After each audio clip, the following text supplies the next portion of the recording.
जय हिंद दोस्तों। बहुत सारे वीडियो में बहुत सारे लोग कमेंट करते हैं कि क्या बहन को हिस्सेदारी देना जरूरी है, क्या बहन का हक देना जरूरी है। बहुत सारे लोग ये रोना रोते हैं कि कानून तो कहता है कि बराबर का हिस्सेदारी दिया जाए, लेकिन जब बहन की शादी होती है तो उसमें बहुत सारे दहेज के नाम पर रुपए दिए जाते हैं, गाड़ी दिए जाते हैं, जेवर दिए जाते हैं, बर्तन दिए जाते हैं, फर्नीचर का सामान दिए जाते हैं। यहाँ तक कि गरीब से गरीब भी है उसका भी 5 लाख रुपए मिनिमम खर्चा होता है आज के डेट में। और जिसके पास दौलत संपत्ति है वो तो 10 लाख, 15 लाख, 20 लाख, 25 लाख, 50 लाख, 1-1 करोड़ रुपए खर्च कर देते हैं। अगर उसके बाद भी बहन प्रॉपर्टी में हिस्सेदारी मांगने आ जाए तो क्या करे? क्या देना लीगल है? क्या दे सकते हैं? क्या वो कोर्ट से ले सकती है?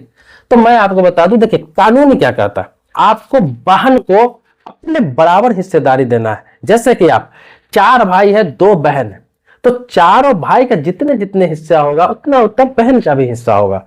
अगर 2 भाई 2 बहन है तो उस प्रॉपर्टी को 4 हिस्से में लगेगा, सभी को बराबर बराबर मिलेगा। मतलब 2 भाई हो, 2 बहन हो, 1 भाई हो, 4 बहन हो, सब कोई मतलब नहीं है, सभी के बराबर ही हिस्सेदारों में टुकड़ा मिलेगा।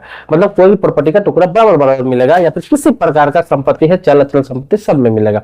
इसी प्रकार से मुसलमानों में इसमें भले ही शेयर कम ज्यादा है लेकिन हिस्सेदारी देना है।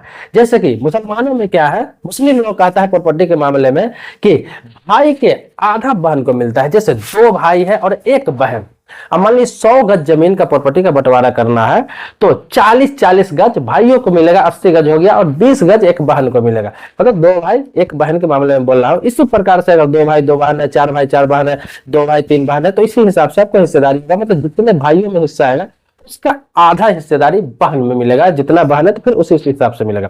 तो मुसलमानों में ये है। तो मुसलमानों में पहले से इस तरह का कानून चलता आ रहा है, लॉ चलता आ रहा है। तो धर्म कोई भी हो, सब में यही कहता है हिस्सा तो देना है, चाहे कम देना है चाहे ज्यादा देना है, जैसे लॉ है हिस्सा तो देना है। जबकि सभी धर्मों में बहनों की शादी होती है तो उसमें क्या होता है, बहन बेटी की शादी होती है तो अच्छा खासा खर्चा होता है। लोग बारात लेके 300-300, 500 आते हैं। गरीब से गरीब भी है वो भी बेचारा, यहाँ तक कि किसी किसी को अपना प्रॉपर्टी बेचना पड़ता है, किसी किसी को जीवन भर की कमाई उसमें देना पड़ता है।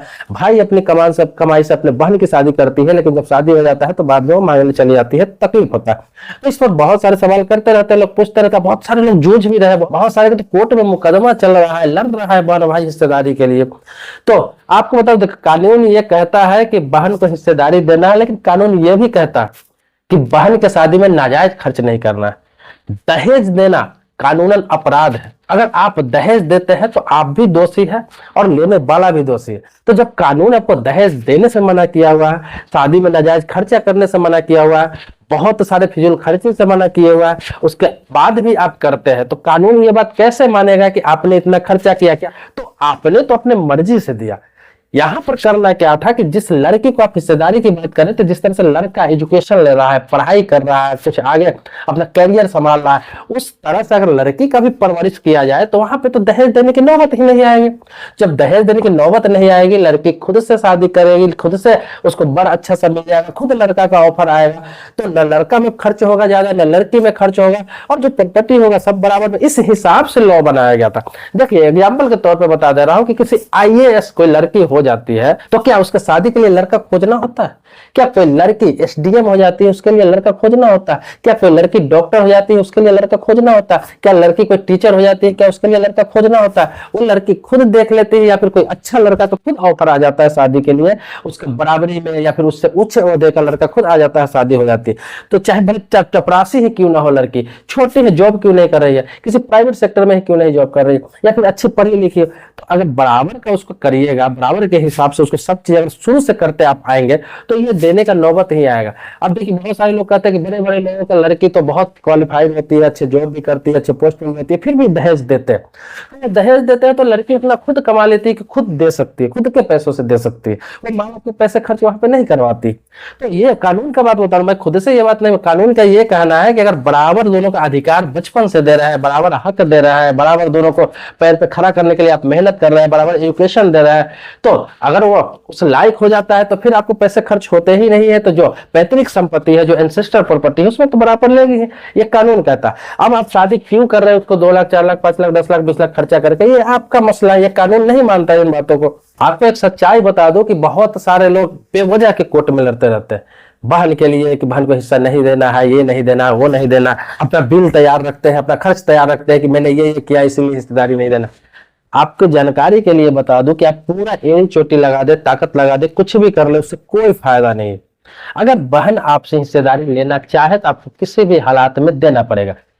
किस सिचुएशन में देना पड़ेगा आपको बता दें। अगर आपका प्रॉपर्टी आपके पिता के नाम से और पिताजी इस दुनिया में नहीं, आपके प्रॉपर्टी आपके माता के नाम पर है, माता इस दुनिया में नहीं, आपका प्रॉपर्टी आपके दादा के नाम पर है, दादाजी इस दुनिया में नहीं है, आपका प्रॉपर्टी परदादा के नाम पर है, परदादा इस दुनिया में नहीं है, मतलब पैतृक संपत्ति उसे कहते हैं, एंसेस्टर प्रॉपर्टी उसे कहते हैं, जो आपको 4 पीढ़ी से ऊपर से चला आ रहा है, तो वो उस प्रॉपर्टी में डायरेक्ट उसकी हिस्सेदारी होती है।